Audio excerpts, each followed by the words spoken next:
Hemisphere. I'm very sorry to interrupt, but there's a point of order from Cuba. Sure.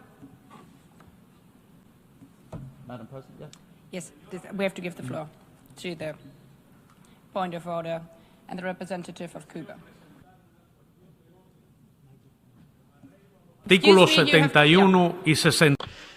In 61 and 68 of the rules, the permanent representative of the United States is not only lying, substantively deviating from the subject, but is also grossly and expressing against his president, against the dignity of the Assembly and the member states.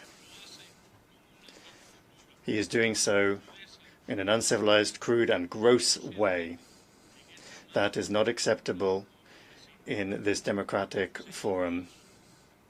Mr. Waltz, this is the United Nations General Assembly. It is not a signal chat, nor is it the House of Representatives. I'm well aware of the location of which we're speaking, and this is also not a communist, illegitimate legislature in Havana. I'll give the floor to the distinguished representative of the United States.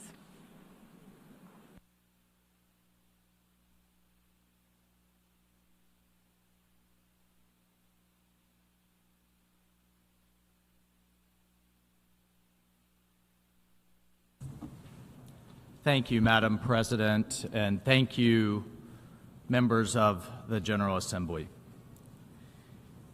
Every year since 1992, we have gathered here in this body for what can only be described as political theater, in which the Cuban regime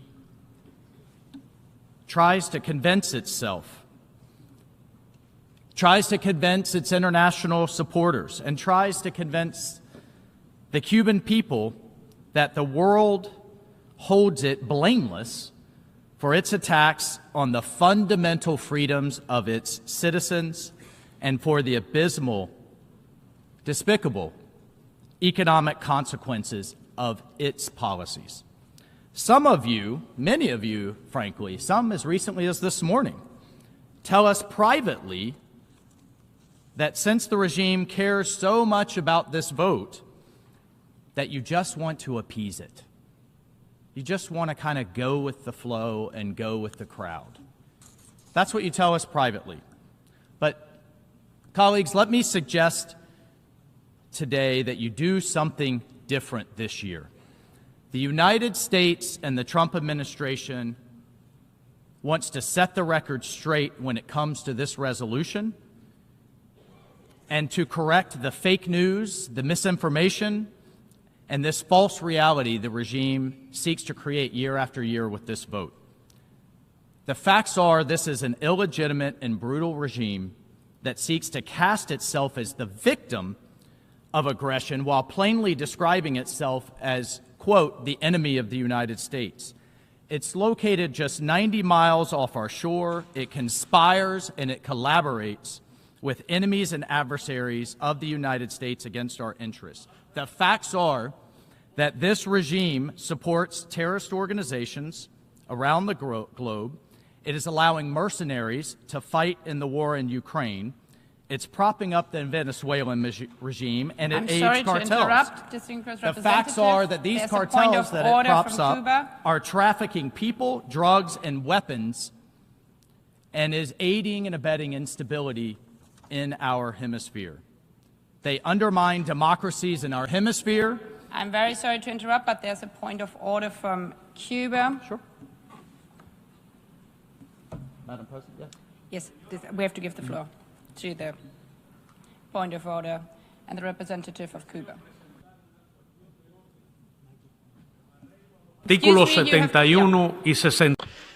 In 61 and 68 of the rules, the permanent representative of the United States is not only lying, substantively deviating from the subject, but is also grossly and expressing against his president, against the dignity of the Assembly and the member states.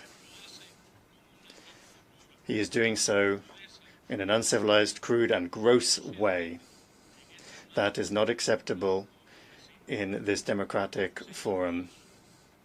Mr. Waltz, this is the United Nations General Assembly. It is not a signal chat, nor is it the House of Representatives. I ask the distinguished representative of the United States to continue. Thank you, Madam President. I'm well aware of the location of which we're speaking, and this is also not a communist, illegitimate legislature in Havana. This is a place where we talk in facts, and the facts are the Cuban regime has undermined democracies in our hemisphere. It has oppressed its own people, and it steals from its own people so that, quote, regime insiders can maintain their elite status. I don't need to say that on any type of chat. I'm saying that in front of the entire world, and it is well known within the Western Hemisphere for those who closely pay attention. So I would suggest that our member states stop appeasing the regime with their votes and instead use this vote to send the world a message. I would encourage you to send the regime in Havana a message and send the Cuban people a message.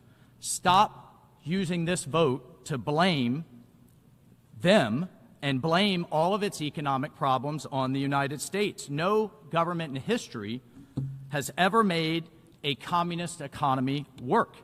Even fellow socialist and communist states are urging Cuba to open its economy to its own people, allow its people to thrive, and the only thing equal about communism and socialism is that everyone is equally miserable and poor.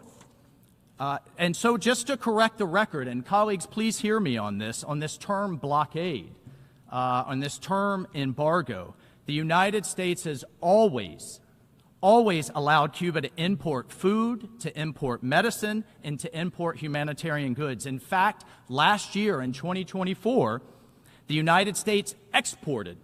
I've seen the ships leave the ports in Florida and in Louisiana. It exported $500 million of goods to Cuba, over $585 million of food, of humanitarian aid, of medicine. Colleagues, how is that a blockade? I just heard a colleague here before me describe this as a blockade. $500 million, and in fact, the Cuban regime can trade with any of you, with the entire world, with the rest of the Western Hemisphere, with our friends in Canada and elsewhere. There's no blockade. A blockade would be preventing anything from coming to Cuba. So please stop repeating this propaganda that allows the regime to then go back and have an excuse for its own failures. Let's stop spending these citizens' meager resources on high-end tourist hotels that sit empty while the people are starving. Tell the regime you've seen the investigative reporting about Cuba's military-controlled companies sitting on billions of dollars in offshore and overseas bank accounts, again, while its own people's needs are ignored. Please share with the regime its governance failures that have driven out 2 million Cubans have left Cuba, not coming in, they are leaving, and remind the regime to start prioritizing the needs of its own people. But most of all, it's time the regime is to be held accountable for its own human rights record, for its forced labor to make charcoal and cigars, for the 700 political prisoners that it continues to hold unjustly in prisons under horrific conditions and the constant threat of abuse and torture, the people that are rising up due to the oppression, that are arrested and treated brutally, and let's hold it accountable for participating in the human trafficking of medical professionals abroad that provides a source of cash for the regime. So, colleagues, you can send this message in a very easy way. Abstain from this vote or vote no with the United States. We enthusiastically welcome your support, and we enthusiastically and strongly encourage you to stop propagating this propaganda. There is no blockade. That is absolutely false. Let's send a message today, colleagues, in keeping, as the Cuban delegation has just said, in keeping with the history of this body, in line with human rights, in line with human dignity, and in line with a better future for the Cuban people. I thank you, Madam President.